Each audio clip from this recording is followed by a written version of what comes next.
Yeah.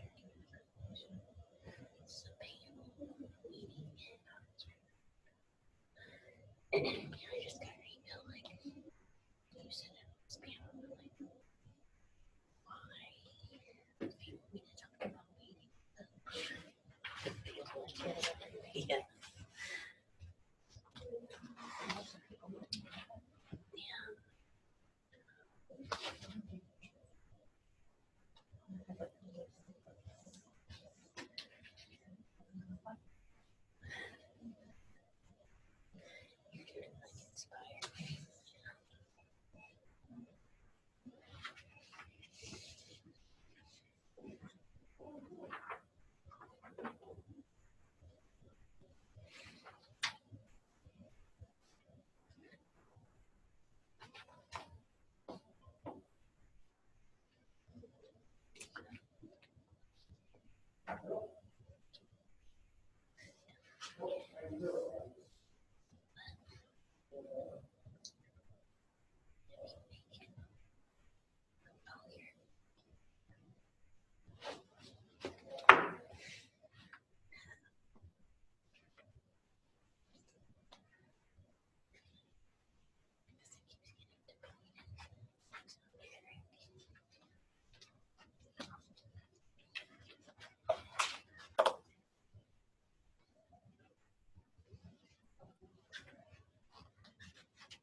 Cord gloves.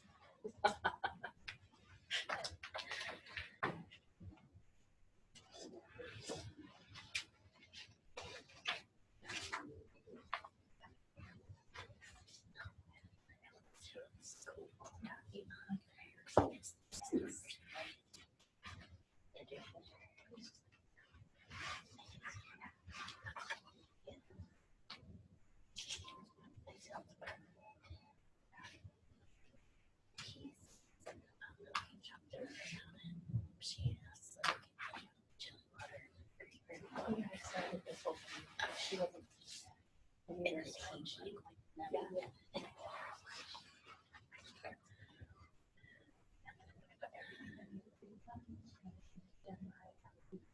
And he ran with it. Yeah. Because it's like, I still have it. So I don't drink my coffee. Like I gave her contact info for Jaime. She texted me and she's like, Jaime's like, I don't think I can help your friend. Can't accommodate them. She told her, yeah, like she was. Then she explained to me that Steve just fighting me. I'm like, oh, he's planning on getting out his drink. He said,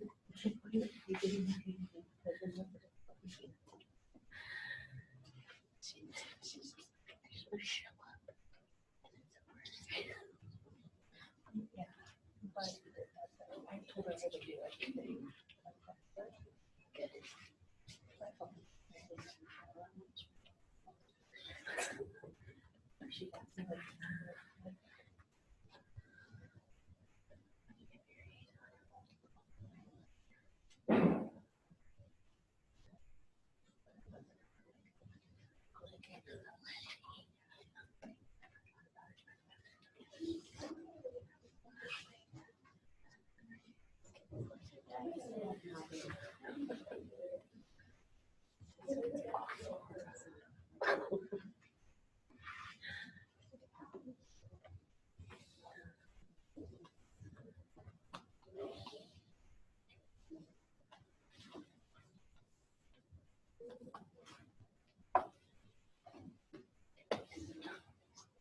Do we know if the others are coming?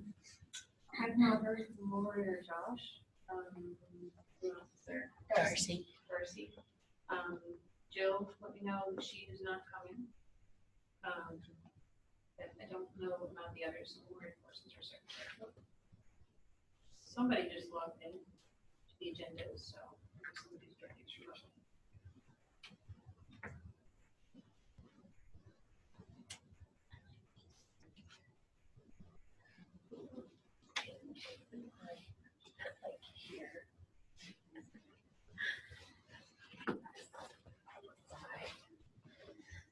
Unless if you looking at the agenda. Are you looking at the agenda? Okay. Somebody is.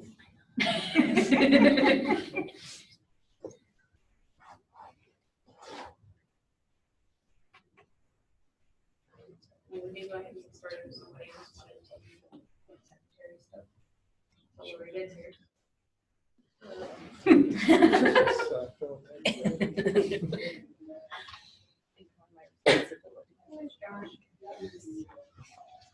Hello.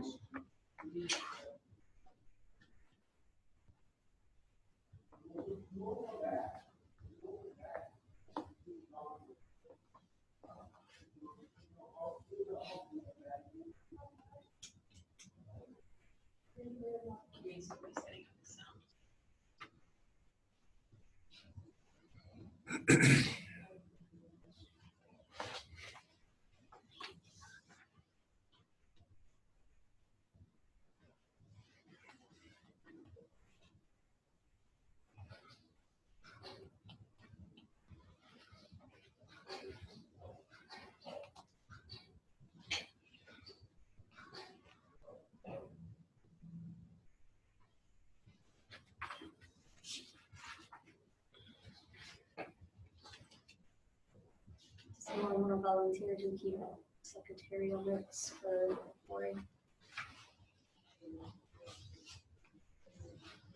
Oh my goodness, the enthusiasm for that is strong. I love it.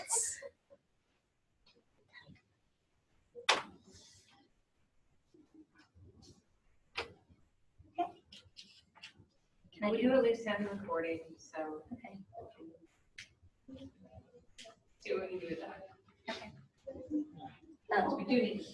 yes. Alright. I will call the meeting to order at 10:04. I'll try to keep some minimal notes. Same time, how's that?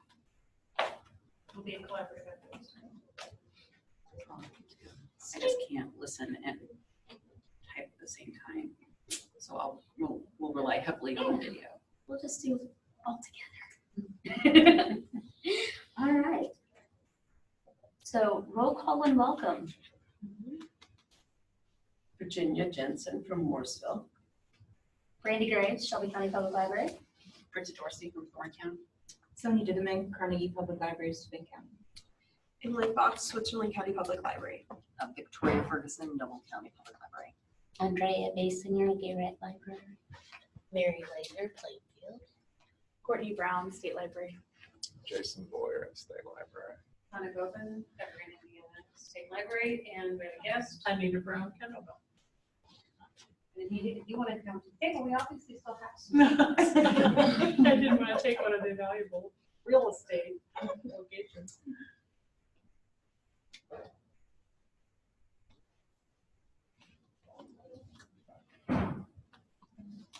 Approval of agenda. Does anyone have anything they want to say about the agenda? Add? Anyone move to approve? I'll move. Anyone second? I'll second.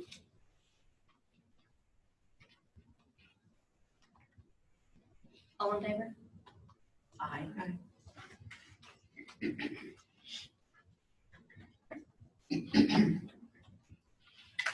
Approval of minutes. I have one change that I made. There reference in 7E, C and D to Webby. Webby is actually the test server that went out to be completed. Use the web client, so I updated the online draft version of that.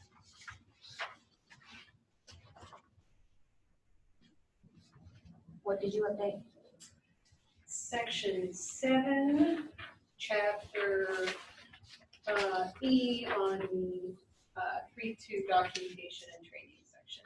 Any reference to Webby was replacement for web client. I didn't get that changed before I printed it. Gotcha.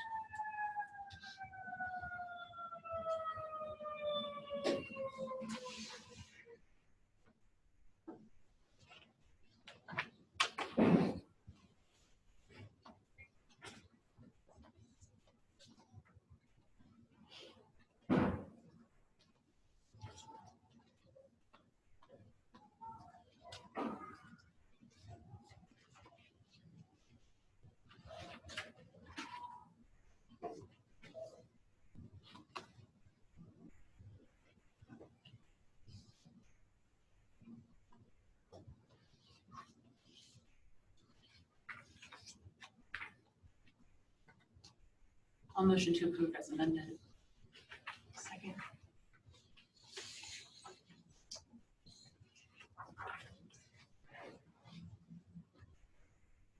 All in favor? Aye.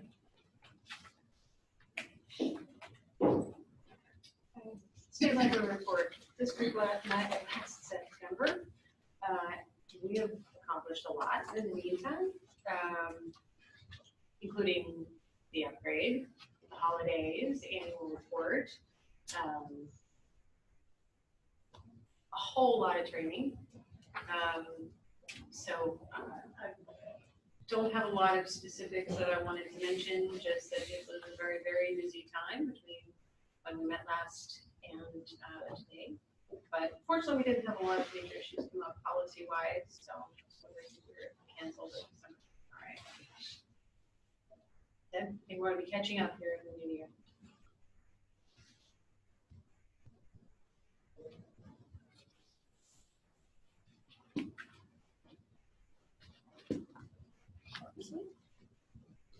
Well, I'll go ahead and jump forward. On the training front, Britta did get me all the materials for the class. It's on my list, just hasn't it to life yet.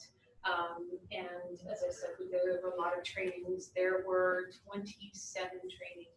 There's been 27 trainings, I think, since you guys met last. So that is a lot of classes. And a lot of opportunities for people to get trained. You taught the roundtable last fall on our client. That went really well. We had a good crowd, 30, 40 some. Spent a little bit, so my numbers were hazy. And the next round of training is scheduled for, circulation trainings are scheduled for May 13th.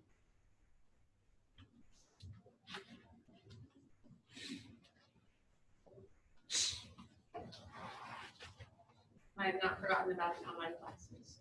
Those are still planned on the list. We just had a few things pop up in the last couple of months that have been keeping me busy.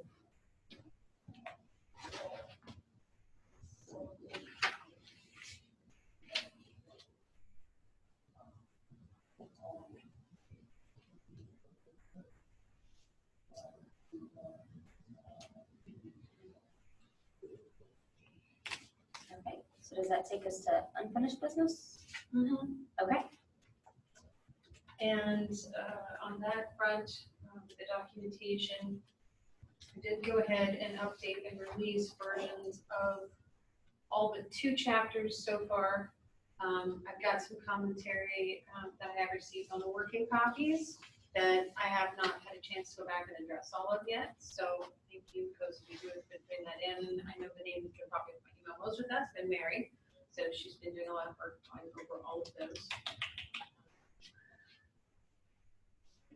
As you continue to see things, please let me know. Right now, this week and last week, I've been working with the Catalan community to get all of their procedures updated.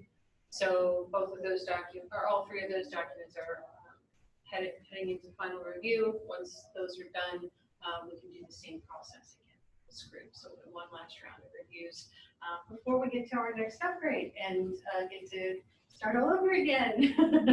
Actually, it won't be quite extreme.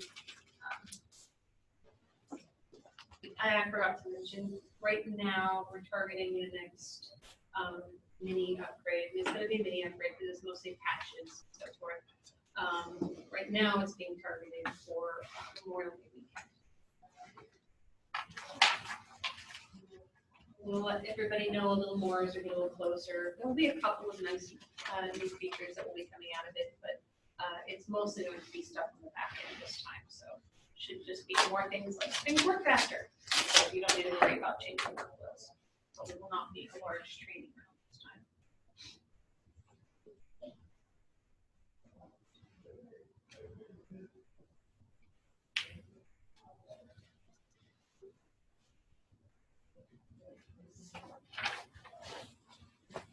I don't know if that's been really good.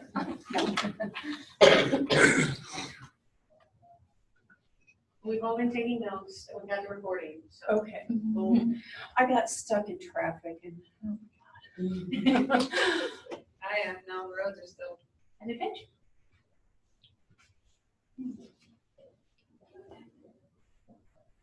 All right, so is that everything for unfinished business then? I think so, unless somebody else says something. All right, so moving on to new business.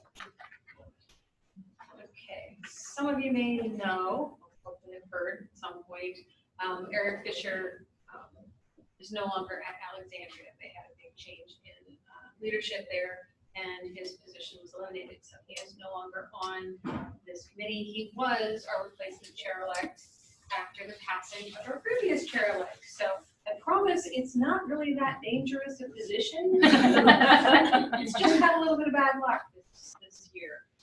That said, we need somebody in place to be chair-elect for the 2019-2020 session, because Brandy's coming off of the committee and she can't continue to serve another year as chair. Also coming off committee are Jill Scarborough, and this is Sonia's last year. So everybody else is eligible. Main duties are leading meetings, maybe helping me out with a webinar once in a while, coming to conference and attending the executive committee meetings. You can tell them what all we're working on. Anybody want to volunteer?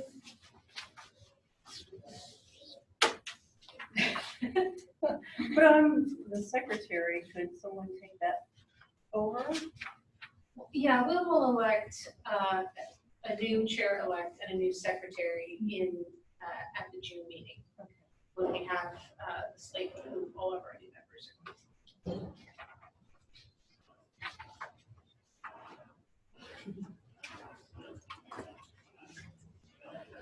Well, I don't have to, but if nobody else will step up.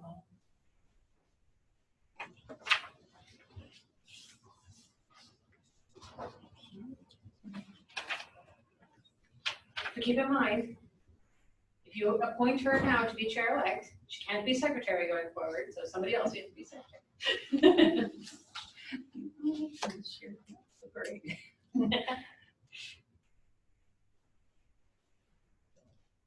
Someone has to move to accept her nomination.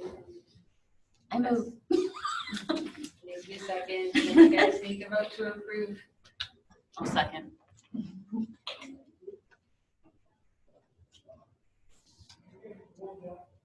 All in favor?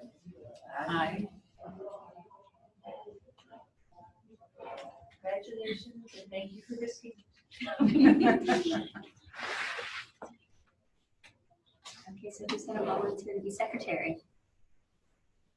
No, this doesn't change things for right now. We'll go Okay. ahead and since there's only this meeting and the next meeting, Okay. we'll worry about shifting things around. That's just in the next cycle.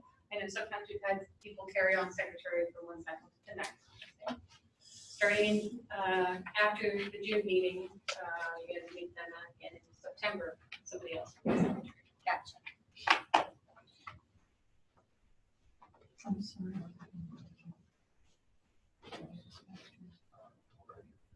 All right, on the conference front, we are coming down to the wire. The conference is next week. And while everybody's thinking about the volunteering mood and what have you, if you are coming to conference, one of the things that we do try to do is at least have an open discussion session where people can talk about things that have been coming up, air any grievances, share any ideas, make any suggestions, and I need representatives from this committee. One to lead the conversation and one to take notes. It is going to be at 9:55 that morning. It is up against Bretta's session, so she can't participate in this one. And so for anybody who's not particularly interested in talking about fine-free libraries,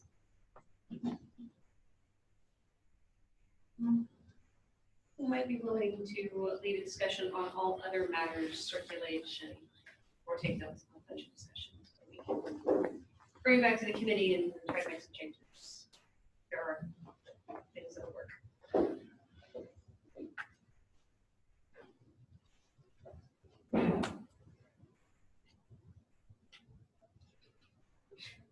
If everybody really wants to go fine free, you're also cataloged on the side.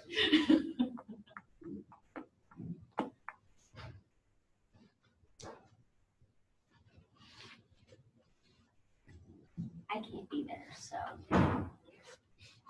Or else I would. Kyle will be there. Okay, well, if we can't come up with someone else, we can volunteer someone else. If nobody on the I committee can is going to make be him take there, then we can notes. volunteer someone else. I need somebody to do this, and I I'll take can't notes. because I'm actually doing the fine-free session. I'll go and take notes. Okay, Mary will take notes. I'm not sure if I'll be there either then. Uh-oh.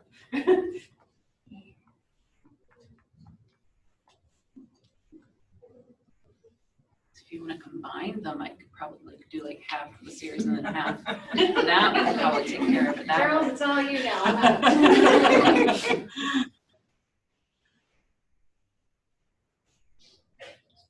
You said Kyle was gonna be there. Will you check with him and see if he's willing to do that? All right.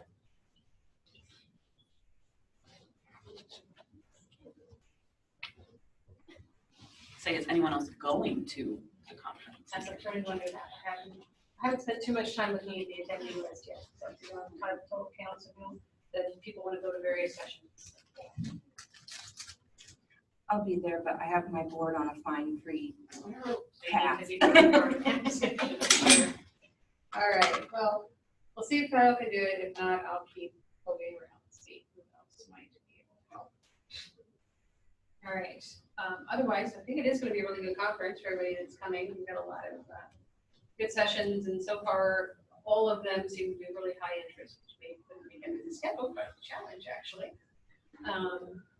But hopefully everybody will come away from it with a lot of good information. So, looking forward to that. Just make sure I'm ready for it to be in a week and a half. Oops.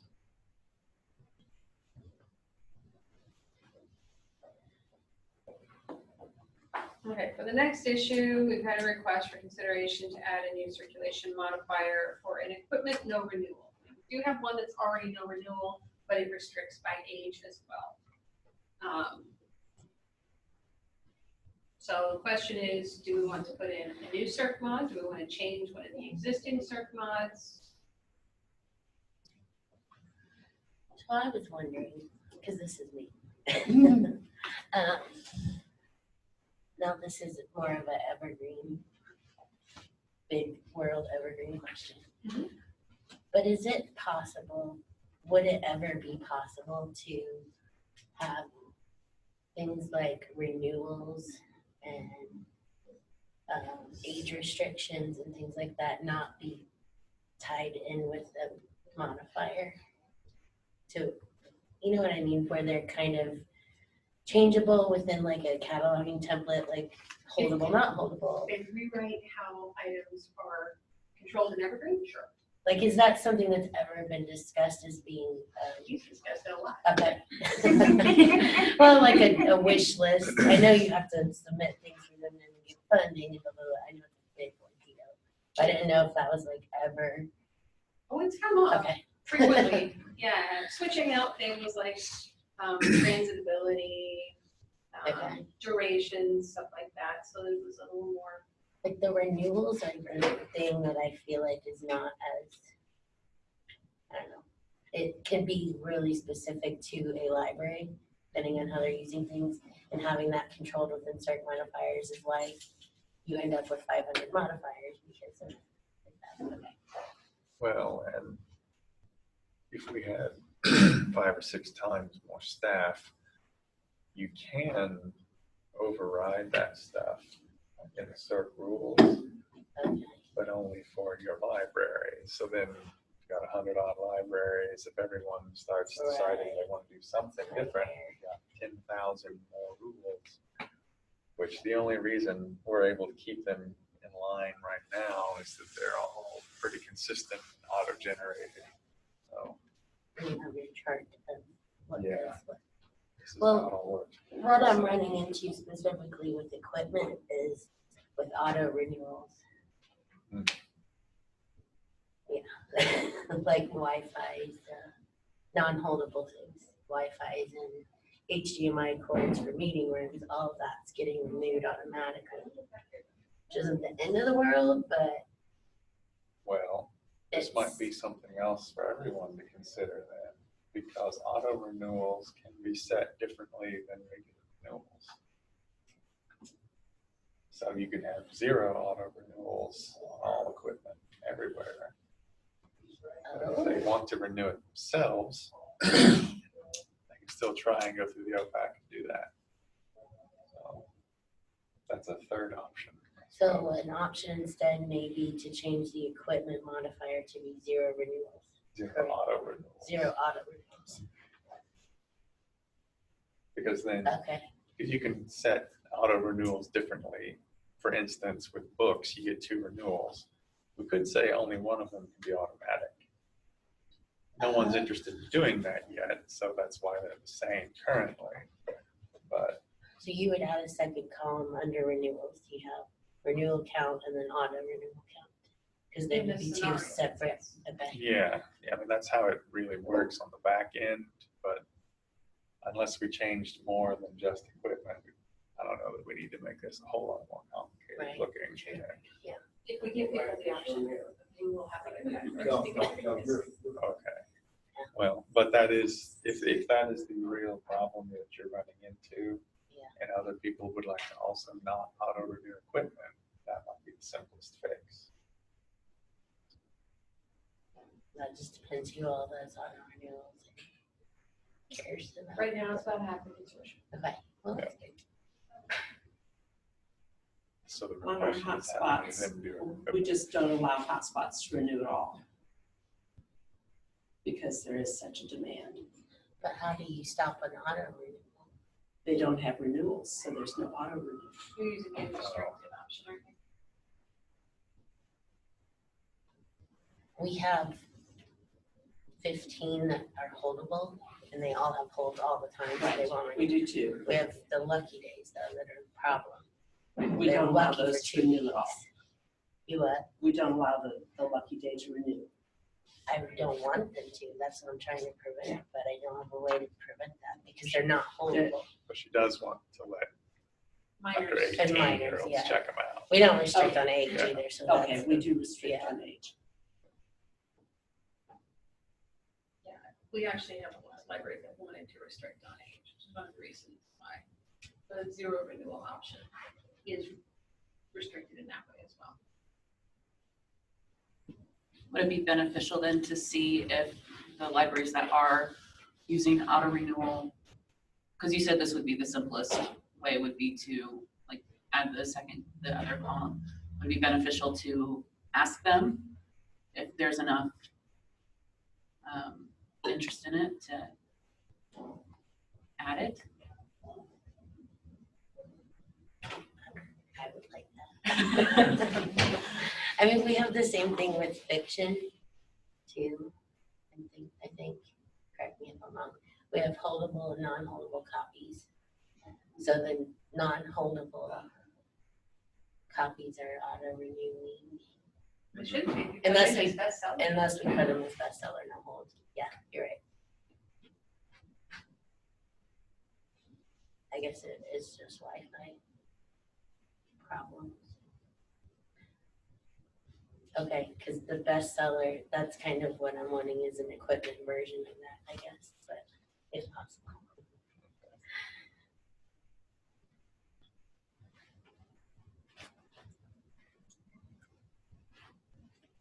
Okay, so plan is to poll the libraries, particularly those that are auto renewing, and see if they also want to have restricted auto renewals on that specific type. Are there any other types you can see right away that you think we should include in that poll?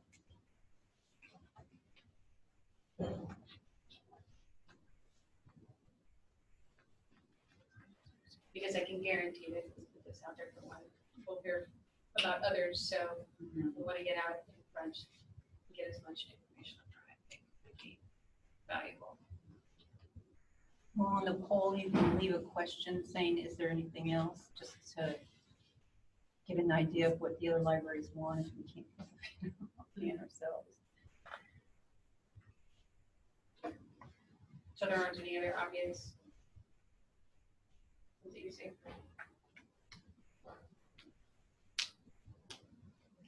Not that I see right now. I mean, there's only half the list. I know. Oh. Here, but I forgot. yeah, we keep adding new cert funds. So. The list is getting long for us. Keep hoping one of these days we'll be able to start retiring a few of the older ones that we started with that don't actually reflect much of a catalog anymore, but it doesn't happen yet. Still get grumpy about bestseller, no hold. So yeah, you quit using that, so now I'm like, oh, I guess it's good when they're like, or non-holdable fiction. But we might have to go back and use that. Well, my only issue with it is the no hold part. Just make the shelf location, not hold Right. the items. We switched everything to just book. What do people But they're not usually letting me it's like, oh. put under the software ones?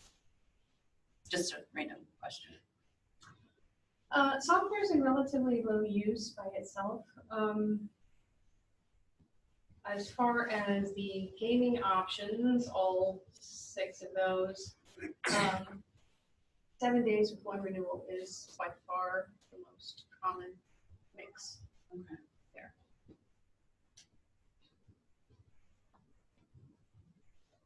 There are like 3 libraries that use the new ones.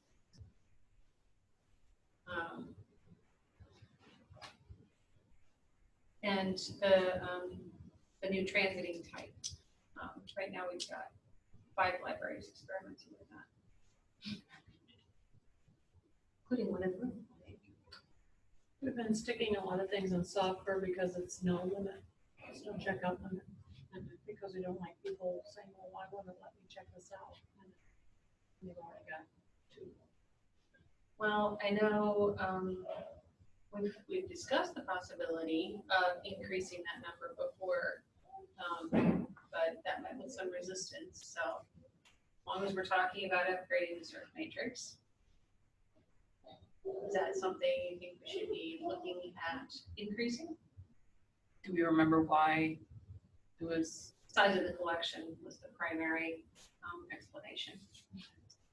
But I already know, haven't heard him weigh in on this. But I know Lebanon was manually overwriting it for a while. So that because they had a local limit of 3 instead, so they were forcing a 3rd circulation. Since they didn't transit. But again, there are only 38 libraries with definitely video games. I don't know the count off the top of my head of those that have software. Sounds like it might be, well, I'm sure it's a little higher just because I know we have libraries and things like kids CD, software CDs that they check out at the desk that they don't actually circulate, but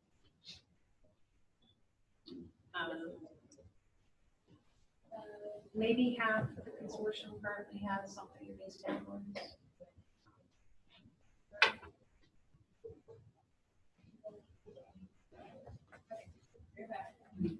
I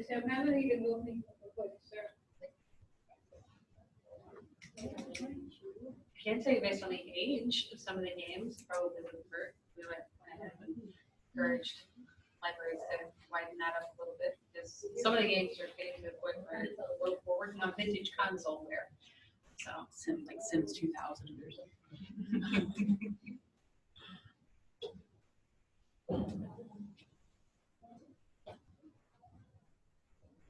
Something else that might help is the video game cert mod, since it transits.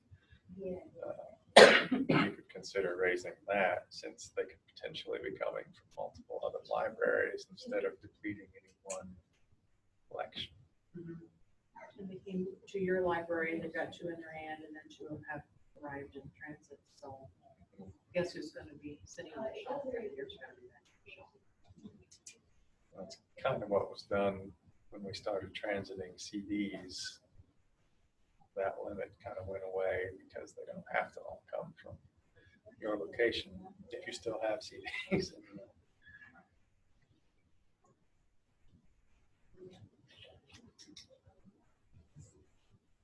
okay, so we are going to poll the community. First thing we're going to talk about is whether or not we want auto renewals on equipment, and then ask if there are others they want us to consider.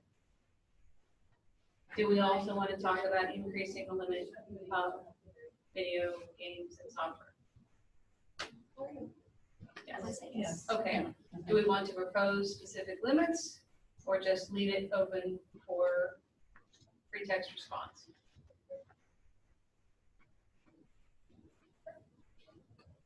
I'd say leave it open and then we can look at the responses and see what would be the most workable Okay. solution. All right. My first thought is, how is someone playing 2 video games in 7 days? It takes me forever.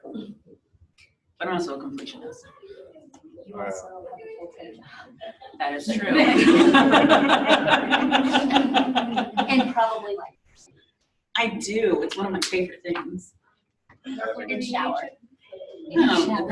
Having checked out 2 video games a couple weeks ago from Lebanon, I can say that completionist thing has a lot to do with it.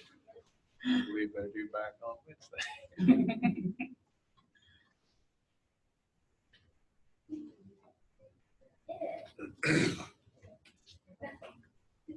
When did the transiting video game pilot start? It's considered a pilot, right? Or More or less, yeah. Since it's an opt-in, I don't expect it's going to go away unless people decide nobody's going to do Right. it after a while. It launched in February. oh, okay, so not long enough to get a good amount of numbers. And Not a huge amount. Like say, when I ran the report last week for our internal statistics, it was 5 or 6 libraries were experimenting with it. okay. And experimenting is definitely the term I would use. It did not look like it was complete collections. It looks like they're being more selective, which absolutely fine, especially if you're trying to move some of the older games and see if you really want to keep that shelf space. And the vintage game that people are looking at.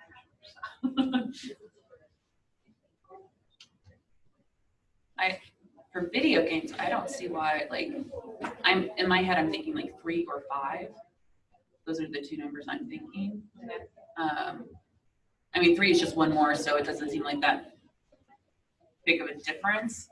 And then 5 seems like they'd be getting like, oh gosh, I can check out 5 now, but it's not too much where it might cause a headache with just those specific libraries who are like transiting or have a collection that might be attacked or something. Maybe you said you guys don't restrict at all. What kind of numbers do you see? Are people borrowing 10 at a time? Not usually that many. No, there wouldn't be a request for 10 video games at a time. If they would max out, they'll have their kids do, mom does do. So getting it back on one card, but I can see an issue with the transiting. If you've got other things coming from another library, that's what's going to be the pick then. Because they're only going to be on the shelf for, a number of days. So we just don't like limits. And the 2, limiting things to 2, it's like, yes, we can override it, but the patron is standing there. What did I do wrong? Is there something wrong with my card? Am I too young? What, like, They hear that, huh? yeah, you just don't like That's why that. we have all the sounds turned off on us. So, yeah, limits kind of, it is protecting the library collection, I understand that, but you also have that off-putting thing with the patron. You just don't like to have that bar limitation. Does 5 seem like a decent number, even if like that you don't like limiting would 5 be a, Yes, because you can still override, yeah. as you've said. So 5, at least you're not going to get the, oh, well, I've got it, or why can't I do this? Of course, they can't take these to the self-checkout in our library. They are behind the desk. But they have to come to the desk anyway. But yeah, 5 would, I think, be a lot better. You'd at least hit that limit a lot less often. Because it's grouped with other type things. It's the family comes up there with these games to play over the weekend. And we have put other things in. We have some of the Cortex kit things in there also that are, because of the restrictions of the 7 days of the age or whatever, some of the things that are grouped together, then you hit that limit really fast. That makes sense. What now? The grouping should only be within the games. But if we have put other items in the collection, if we like the Oh, you're options here. using software gaming for other Exactly, things. Okay. for other things that are, and the patron doesn't, because then the first thing is, I don't have any other games at home. And I understand that, but we have the list of the things, the collection has this, and so that counts as one of your items. And then, yes, that becomes our problem in our library, and I understand that, but, you know, we're trying to use the cert mods that are available. That's why we have so many. And we could add 1,000. Jason's like, no, no, you can't. There was a session at International a couple of years ago about another state where they'd all gone in with their own cert mods initially. Every library had hundreds of individual sets of cert mods, and they were undergoing massive cleanup projects. Jason would trying like to move to there, wouldn't you? trying Get to in on clean that. that up Visit. 2 years in. And it was, I was so glad that we actually do this centrally. I know it's not always perfect. Not everybody always has exactly what they want, but at least everybody knows what page they're on. Yeah. You know, you're not getting stuff in and have no idea what the rules are. So, yeah, I heard some fallout from our particular session. I'm like, oh, I'm so glad we're doing better than that. All right, so I will go ahead and pull out these with potential recommendations of 3 student, 3 or 5. We'll see what comes out of that. And that's for video games and software. Yes, I have 2 questions written down. All right, so moving on to new patron type, e-access. Now, I assume what the issue here is that it's not actually about an entirely new patron type. It is people don't want to use computer usage, which is a digital access card, because it doesn't have access to Overdrive. So, Emily, you want to? So I don't know if this is anything that's ever been brought up before. I'm sure something like it has. So I've been getting a lot of requests from like teachers in our school district to allow their students, everybody in their class, to get a card so that they can get on Overdrive specifically. And the problem that we're running into is, you know, we have to issue them a student card, but then not a lot of them, you know, they don't have parent permission, or they don't, you know, they're not going to come to the library to use physical books. So I don't want to issue them a full access card if, you know, they don't have parent permission, if they're not able to get to the library. You know, I don't want to open up that can of worms. So that's really where we're coming from. And I know when I went to ILF this year, there was a session about collaborating with schools, and they, none of them were evergreen libraries, but you know, all the bigger library systems, when they would say, they would go into the school, every single one of them was like, oh yeah, we issue every kid an e-resource card. So I didn't know if that was something that is a possibility in the future, or, you know, if anybody would be interested in doing something like that, because, I talked to somebody else about it last night too, somebody else who would be interested, and we were talking about maybe even only making this for students.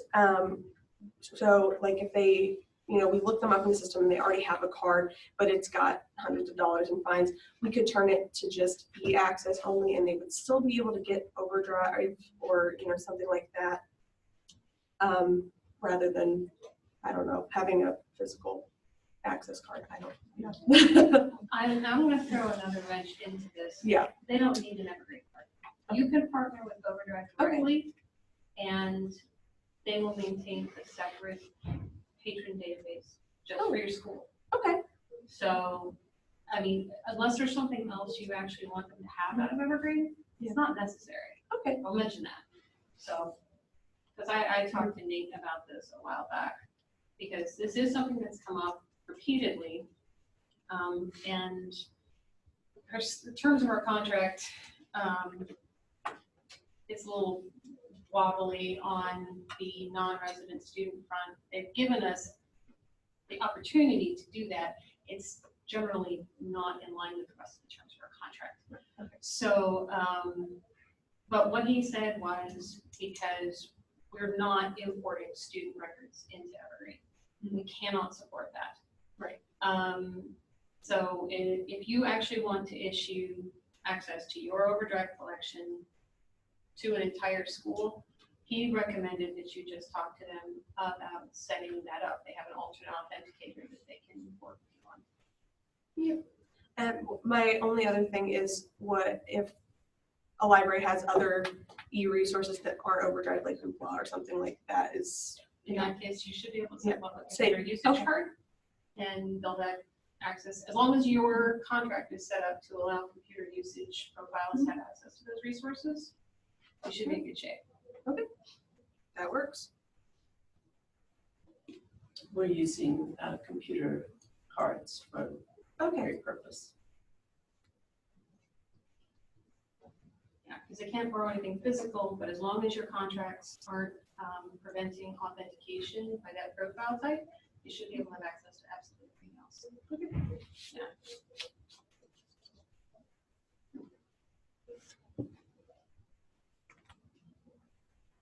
All of that said, since there's stuff now in the research, do we want to keep talking about an access card? Are there other things that we need to worry about getting in the mix that aren't currently being covered, or neither of those options is a solution for it?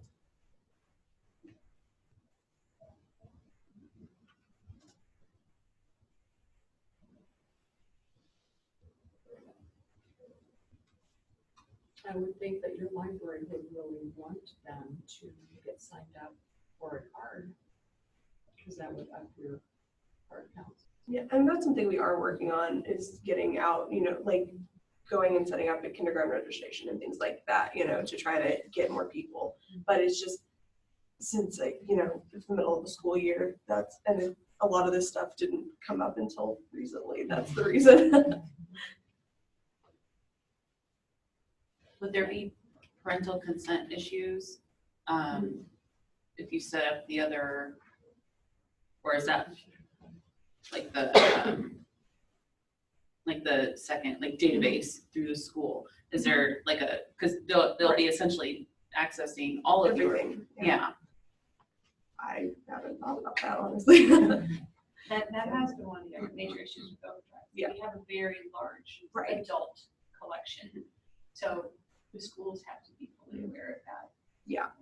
And I have been very open with that, with the teachers. I'm like, well, there's a lot more adult than there is student, for kids, and so. But we have a pretty good young adult collection. Oh, yes. yeah. But Yeah. I just, Is that only available through because I know, do we still have the kids? we do still have a youth portal. Does that include the teen stuff, or does that stop at age? Okay. Would that be something that they could, if they contacted Overdrive to have? I don't think you can restrict access to it. Okay. If a student switches out and they have an account, they can go to the regular catalog. Okay. Because that's one of the things that's come up before. I know we've had a huge issue with getting our teens to get cards because of their parents' lack of involvement in their lives in general. They come into the library all the time. The teens do, not the parents. The teens are in there, but getting them to get cards because they want to get materials, especially early in the graphic novels. Getting them to get cards. Well, wouldn't that fall? That could fall to the that we allow adults to sponsor children now. We're working on figuring out ways to make that happen. The trick is to find someone who's willing to take on that fiscal liability. Yeah. So yeah, it's just the whole, the issues with that, getting, the issues with the schools or just kids in general sucks. Like, you want them to have access, but at the same time, it's like, how do you make that happen?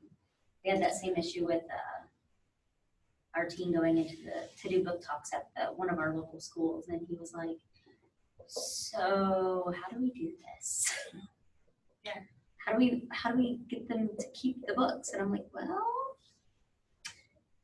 I don't know. We try to get them cards. But here's the problem. So yeah. So then we went out to a basketball game and tried to get them all cards. We got about 30 out of we had like 80 in their class. So yeah, kind of worked. Yeah, not too horribly bad. But yeah.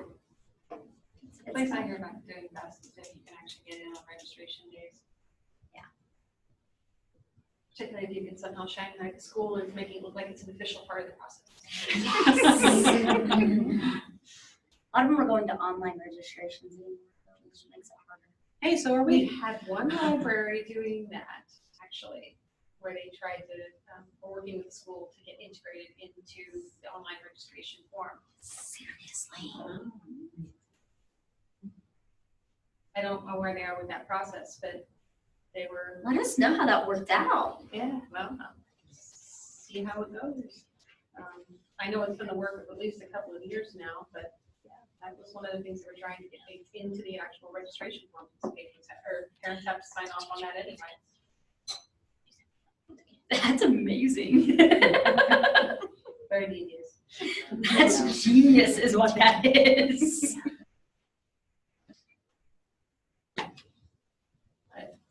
Yes, I know you said this is something that's been relatively new for you. It's come up a lot. And Yeah. I've had principals contacting me, telling me that we need to clean up our collection. Yeah. Superintendent's doing the same thing. Several schools have said they want it and they want us to register all of their kids using their internal ID system, which we can't support. So, Clean up our overdrive collection? yes, it revolves those. That's what Overdrive is for, did you know? They realize we're Yeah, because people can't see the covers. Who wants to check out Printful? nobody. Unless they can check out the Three best, most popular magazines. Two of them are gossip rags. And I know I'm our- embarrassed to even look at it in the grocery store. Our high school is lucky enough, they have their own overdrive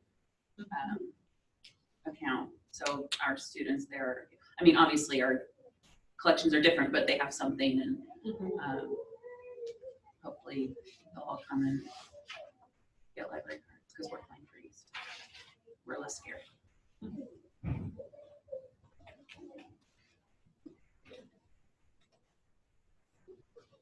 But I would be interested to hear if Anna's recommendation of contacting Overdrive directly would work. I'm, Yeah, I can reach out to Nate.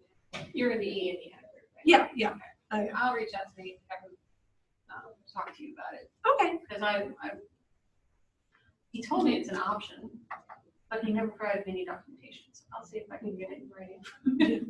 Exactly how it's supposed to work.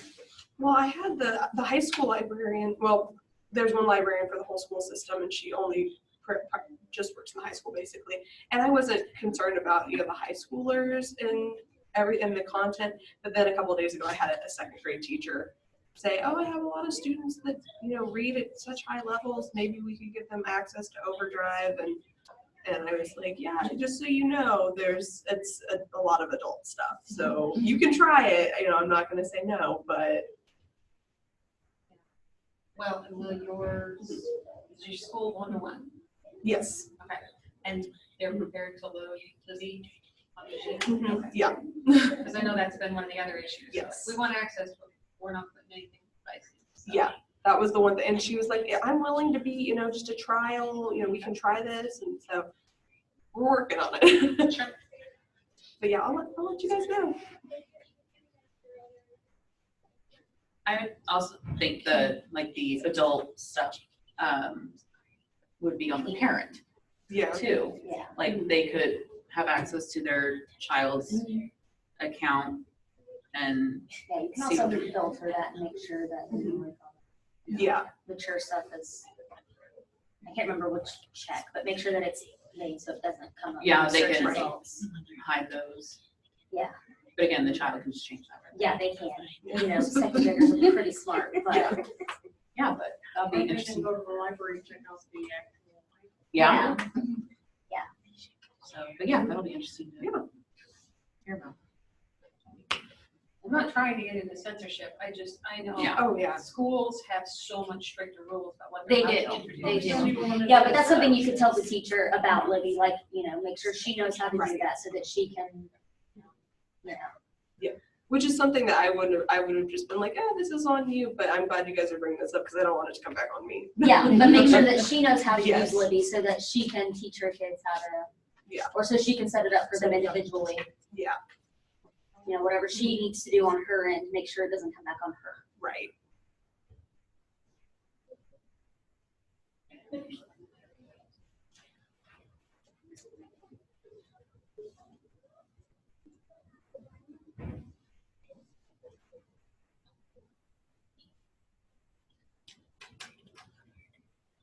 Any more discussion on that? Okay, digital ID replicas as proof of identity. Yeah, we had a library contact me, it's been a couple weeks now. Patron showed up and presented a digital copy of their driver's license as their proof of ID. Now, we don't have anything in our policy that prohibits that. But since IDs are one area where there's a lot more interest in falsifying data, one thing for us to accept a digital replica of our cards where, okay, they're not super complicated, but you have to have the name and numbers right for it to actually work. We don't have access to the DMV to verify that these are real driver's licenses. My recommendation is that we include language or add language to the policy that says that we do not accept digital replicas of driver's licenses as identity. I agree. Or passports. Yes. Because police officers wouldn't accept a digital copy of a driver's license if they got pulled over. Wouldn't think so. Yeah, I would have. I have no idea. I would think not, but. Yeah. I agree, language should be added. Yes. Okay, so move to add. Okay, so Lori moves. Second, I'll second. all in favor?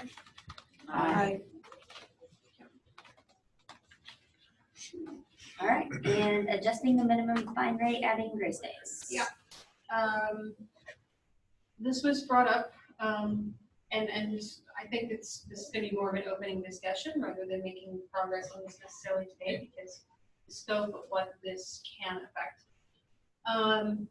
But had requests that we start this discussion about dropping the minimum fine rate across the board to something like 15 cents. This is something that would have to become to a consensus by the entire council, so this would have to go to a council vote before any final decision could be taken. Because everybody's boards have approved a minimum of 25 cents, and your board is the one that's supposed to be setting your fine rates, and so this would have to require board action at every Evergreen library as well. But What makes 15 cents the magic number? it was what the library used prior to joining Evergreen. How long have they been on Evergreen? Not very long, or? Not very long. Well, we had 10 cents, so can I suggest 10 cents? I'm totally kidding. I mean, the question is this a discussion? Is this something that we want to actually pursue? I'm aware part of it for that particular library is growing pains, but we are in an environment right now where it's very popular to discuss, if not implement, fine-free options.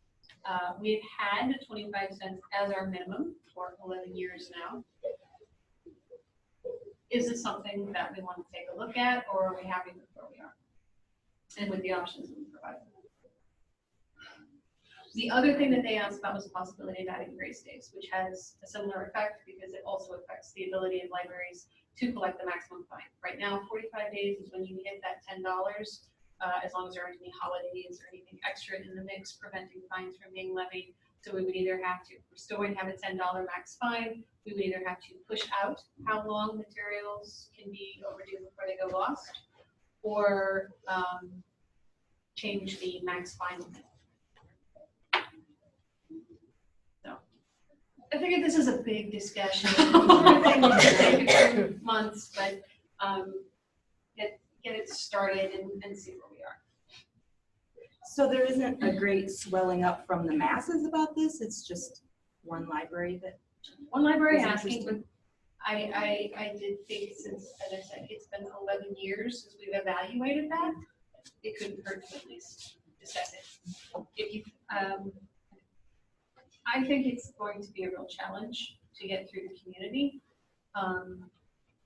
Could have been surprised before because libraries were ready for a change and they just. So are they asking for grace days? There's already one grace day after are they asking for more grace days past that? Yes. Okay, so that's what they mean by grace days. Mhm. Okay, I was just clarifying. that. Additional grace days. Okay. How many? Did they say, or are they just? Historically, that library had 7. That's a whole week. But before they did this, how long was their checkout period and how many renewals did they have on their items? 28 days, 2 renewals, and 7 days grace. Was that like across like all like circ modifiers, like all like That was materials? Are they doing auto renewals? Yes. Okay, because that That kind was my first question. Are you doing auto renewals? And the next question was, since it sounds like your focus is, not on wanting fines to be a major issue, you're looking at fine free. so that's They've been fine free in the past, and it was not a good experience for the library. So they're not interested in that option at this time. But that said, big picture, at your libraries, is this something you would be interested in seeing adjustments to? it seems like a big uphill battle, but it's not worth it. And you do have the option to forgive fines locally, regardless of whose materials they are. If they're checked out at your library, you can forgive fines on an account. So I think that's the easy option. They can cut all their fines in half when they're actually billing a patron, which I realize is manually a problem, but switching from 25 to 15 cents is also a big undertaking. You might as well go fine free if you're. Yeah. Quarter's a nice round number, it's easy, but you still have the option to forgive fines when the person's in front of you. So, I think it would be a gigantic undertaking to get every library to agree, never gonna happen, and then go in front of every board, never gonna happen. So, I don't know. It's nice in theory, but 11 years seems to have gone pretty well without issue. Maybe go from 1 grace day to 2, if that's like, like a weekend or whatever. If you're closed on Sundays, it's already a grace day. And you can always backdate in the morning, so. We always backdate anyway, which I've always found weird because of the grace day. So technically they get 2 anyway. Yeah, we do that too. But if that would be easier maybe to change versus the amount of fine. Well, keep in mind, if we change the grace days, then that changes the max fines and or the lost period. So it is still multiple changes. Well, then never mind. We've done tough stuff before. It's not that we can't. It's just, if we're ready for this. They can change their check-in date every single day. Well, and I think fine free, they might have had a bad experience with fine free, but they're on a different system now, and they can go to the conference and ask questions to the panel and see how it can It go might be a differently very this different time. experience. Because from what I'm seeing, people are loving it. So evergreen libraries. So far, we've gotten a lot of positive feedback. I'm looking forward to the panel, actually. I don't think. That's not something that has come up at our library, is a desire to change that.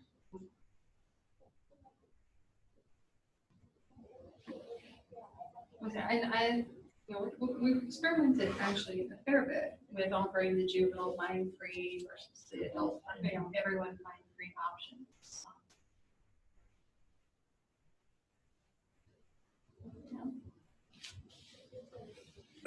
Well, we've increased fines, like for equipment and things like that, to encourage people to bring the items back, but we've never thought of decreasing, which to me means that we think 25 cents is a good minimum amount.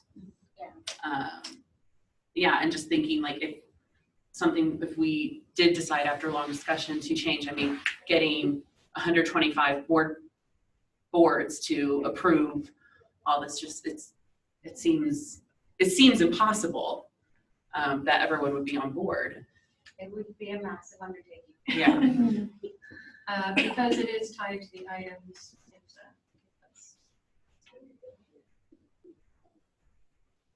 I'm not saying it's impossible, certainly, especially as services continue to grow and change, but yeah, it would be big because it would follow the item. One of the things we've done very carefully with the other programs we've put in place, and it even came up at one point to have a zero fine option as our minimum. Because that traveled and required board approval then everywhere. That's one of the reasons we didn't change the low fine level at that point. Because that was one of the questions. Can we just make collections fine free? But that, as I say, that travels, so that's why we have not been able to pursue that option.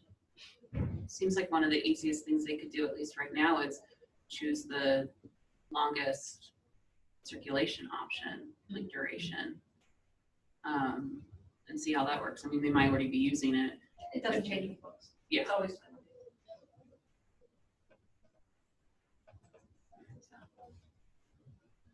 Well, like I say, I warned her that I thought that it was probably still a little early to be having that discussion.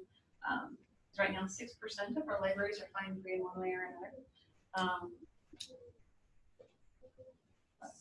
We've also brought in plenty of libraries who used to only charge a nickel, and they haven't been asking about this. We only charged a nickel, and that was a big adjustment for, some people in our community, they were like, what? 5 cents to 25 cents, oh my God. But they got used to it and they don't complain anymore. So. Maybe they're just in growing pains and they just need a little more time to adjust. Most of ours were super happy because we charged 10 cents for books, but $2 for movies. A lot of libraries had a split. I think we had $1 for movies. Yeah, we had So they were movies, so. Yeah. What? Everything's $20. I know. Yeah, and that's a lot of why that price point was set. And those of you who were around at the beginning, you remember that was quite the discussion too. Are we just going to have one fine structure? Even though the system will support multiples, that's why everything was 25 cents for so long. Because people had to give up some serious amount of fines and others had to really bring theirs up. So The $10 per item processing fee was the process. well, since you can change that logo to yours. Make an adjustment. It does give you wiggle room. Yes. Yeah. But they might be having issues with fines being accrued at other libraries. Yeah. That you can't forgive And then- with the person that's in front of you. It was an adjustment. Oh, it is. There are many adjustments when you join Everett. Hopefully in the long run, we go through it. All right, so I'm going to put that one on the back burner for now. Sounds like we're fairly comfortable with our current fine structure. And you guys will talk about it again at a later date, just let me know. Okay. So that looks like that's everything with new business. Announcements, next meeting, then June 18th, Greenwood. As planned, I'll check to make sure we can get the room. Okay. If not, I'll reach out in a panic. Should be our handover meeting, so hopefully it's training you. So we've got a really nice slate for, I know hopefully, most of you saw the panic email that I sent out. I'm like, I don't have enough people to run an election. And, but we ended up with a nice slate, so looking forward to working with everybody. Appreciate everybody's work so far. All right. Got a motion to adjourn, 2 seconds. Oh, wait, By the question. way, we did finally hear from Josh. I had already put this down before you got a chance to see it. So they're doing 5. Okay. Only about 1,000 per month. Oh, that's it. They have a really, really Yeah. nice video game selection. And I will say, as far as people asking why would you want so many video games, since they are very expensive, that's a really good way to find out 10 minutes in, I would never pay $50 for this. So you're not going to finish, I'm not going to finish them in 2 days or the weekend, Yeah. but I can tell there's $400 I didn't need to spend. Well, maybe not that much. But I was like, oh, we're gonna get yeah, that's a little more than The whole 5. system. Yeah, but It so could that's also be another siblings. potential reason that people would want more than 2. Yeah. They're not going to finish them, but they're also never going to play that one again. Now they know. That's a very good point. And we have a question before we adjourn. Oh, yes, I think we have talked about this before, but on the online patron registrations, I'm running into staff upset because when they fill them out, they come through in lowercase. And everything's supposed to be in uppercase. Actually, Not anymore. we It's have- fixed? well, you don't have to do it. Yeah, that's the thing. Oh, okay. So we make sure all the notices are printed in uppercase, so the post office is fine with them. And you may have noticed recently, it autofills the county now, in addition to the city. Right, Those are both in regular just upper and title lower, case. yeah. Yeah, so it's up to you. So we don't have to do Locally. uppercase? No. And we It was do this? Well, Oh, thank you. Thank It you. was something that was coming for a while, and it took me longer to do, because it was going to be kind of rolled out as part of the, and now the zip code thing automatically did it for you, so don't worry about converting it, you can just do Okay. whatever you like, Just leave and on. that took a while. So yeah, if you would Okay. locally like to just make them all look proper, I've always hated uppercase. so Right, you can right. do that. And then at the bottom, when you're entering them on statistical information, I've had staff that actually choose the wrong thing, and it doesn't let you unchoose. If you backspace, See, I tried In that that spot. because you told me, and it that wouldn't has work for worked me. for me. It It- might depend on the type.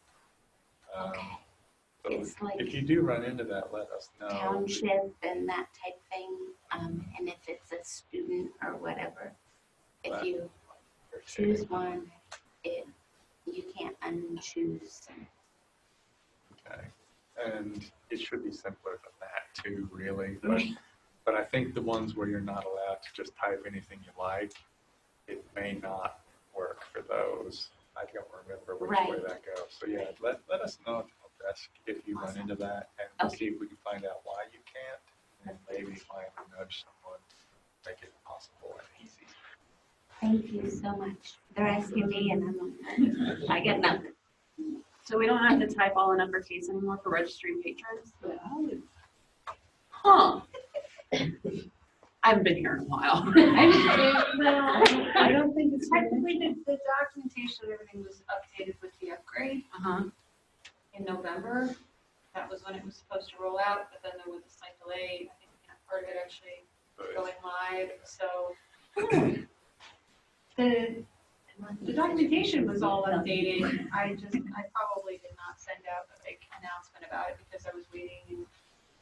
I thought it did go out in the newsletter then when it was finally Maybe, fixed. I don't remember now. I So it has didn't been. know it. I swear I read those. Okay. I didn't know that. Can it go out in this week's weekly? But no, You're that, saying- so the email that you sent me last week, I asked about putting that on the agenda of the autofill being. Oh, yeah. And you wrote back explaining that you don't remember doing that, do you? Your face. Oh, You Forgot just, to put you it on the replied agenda, explaining right. why it was originally like that and Mhm. that we don't have to do it now, but Yeah. just what, I can send it back to you. no, I have Put it. that- I got lost when we started talking about agendas. But I sent that out to staff and everyone was really interested in it because you explained the thing about the post office. I never even knew why we did all caps to begin with, so. Thank you, guys. You should just forward that email to everybody. That email that you just sent, Okay. you should forward that to all Yeah. of us. I sent it out to everyone and everybody's like, wow, I never knew that. Yes, my staff will be happy. And it might still be ideal for you to clean up some periods like from their abbreviations and stuff. We don't fix that, but we do make everything all uppercase. Huh. All right. You got that? Would you like to remove to adjourn? Sure, I'll motion to adjourn. All right. I'd like to second that. Okay. Yeah. Anybody? Oh, said, okay, I was like, I want to do that.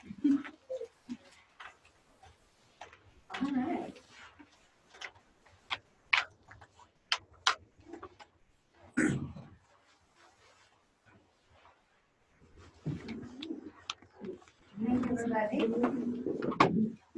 That'll look super weird though, when like most everyone thinks it's an uppercase and then people start not.